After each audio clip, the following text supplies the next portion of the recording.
Chapter 43. Room already booked.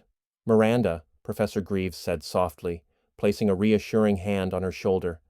Doug and I need to step away for just a moment. She furrowed her brow. Wait, step away to where? It's only a second, he said, though his voice held a gravity that made it clear this was no simple hallway chat. Doug looked between them, his heart thudding.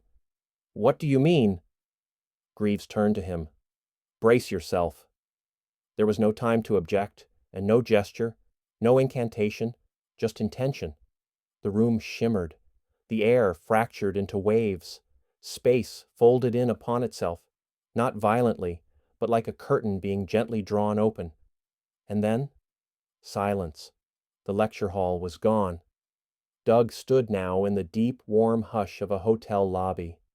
Old, ornate, impossibly still.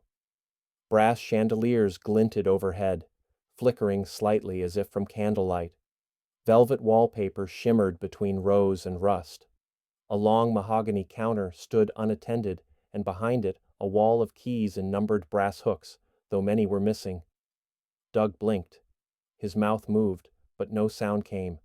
Greaves took a deep breath, as if inhaling a familiar scent. Welcome, he said, to the Hampstead Hotel. Doug turned in a slow circle.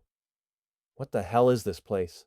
Greaves gestured to a faded armchair near a crackling fireplace. You've been here before. I'd remember this, Doug muttered. You do, Greaves said, stepping beside him. Just not in the way you think. The Hampstead exists between the folds. It's not a place in time, it's a place beneath it.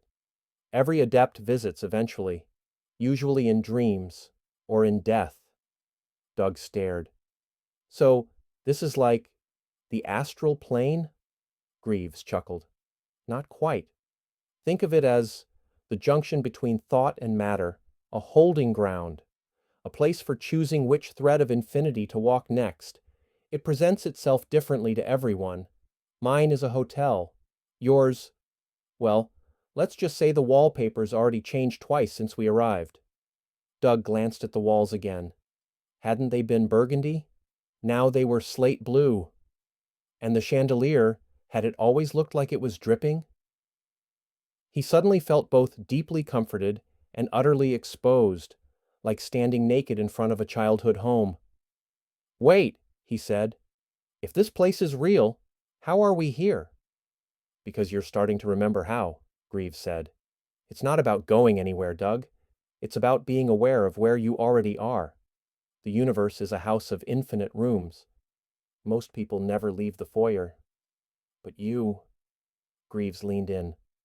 You've been dreaming about the rooftop again, haven't you? Doug's knees buckled slightly. The stars, the figures in shadow, the whisper he could never understand. Yes, he said, voice tight.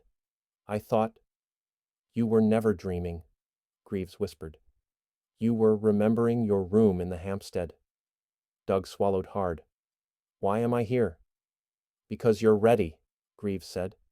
And because the gate has begun to hum. And because Ephraim is watching. Doug turned sharply. Who? But Greaves didn't answer.